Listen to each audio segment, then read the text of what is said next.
Let's first of all talk to Kate. When we talk about drought situation, of course, when we put up this post in terms of how it has impacted the women and adolescent girls, some people are like, what, it has only affected women and girls. What about the boys, right? But before we talk about how this has affected both of these people, how bad is the situation really?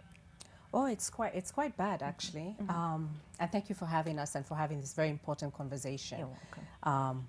Around issues children, and particularly, our Kenyan children. We all should be concerned about the next generation. The drought is a result, the emergency announcement that the government made in September was as a result of a recognition by the government that we have a dire drought situation and a resulting food insecurity. So for the government to declare this an emergency, it speaks to the direness of the situation. I personally have been on the ground. I visited Tana River. We have programs in Tana River and Kilifi and a few other counties where drought has hit. And we are seeing firsthand the impact at the household level, for the whole household. But we are particularly seeing how girls and women are disproportionately affected. And of course, we'll be talking about Tana River. Today, the focus will be in Tana River, but of course, other parts of the country have also been equally affected by the same. So in terms of then, we're looking at the rainfall situation in the country, which has been a bit of up and about. It has not been stable, so it has been adequate for so many people. So how has the people, right, not only in Tana River, we'll focus on Tana River in just a moment, but in other parts of the country, how have they been affected by the same? So when we last looked at the figures, the government was talking about 2.1, 2.4 in around November having been affected.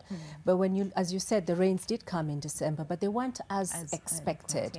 They were disparate, they were on and off. We really didn't see a significant change in the water basin.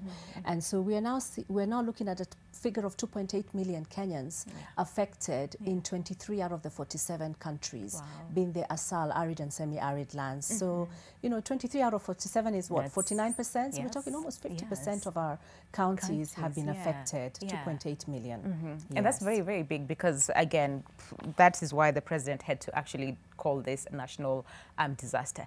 But then again, just having it as a national disaster, the question is that, is that enough? Because he actually directed the Treasury to try as much as possible and allocate finances towards helping people who have been affected by the same. And you sitting from this other side, not from the government. Do you see that? Has that happened? Do you see it happening anytime soon? And is this enough for these people to just give them aid over and over and over again? Well, we've certainly seen a concerted effort. You know what, when a government announces an emergency, it triggers many things. As you said, it activates Treasury to find resources, but it also triggers the international community to be aware of what's going on in the country. So it really has to be a multi-stakeholder engagement, very government-driven at all levels, from the national to the county, but it also triggers resources, in other areas to be, to be brought to bear. The announcement has major implications. It also triggers the government to look at social safety nets, what is available for households that are affected, and to make decisions around how resources could be redirected to respond to the emergency.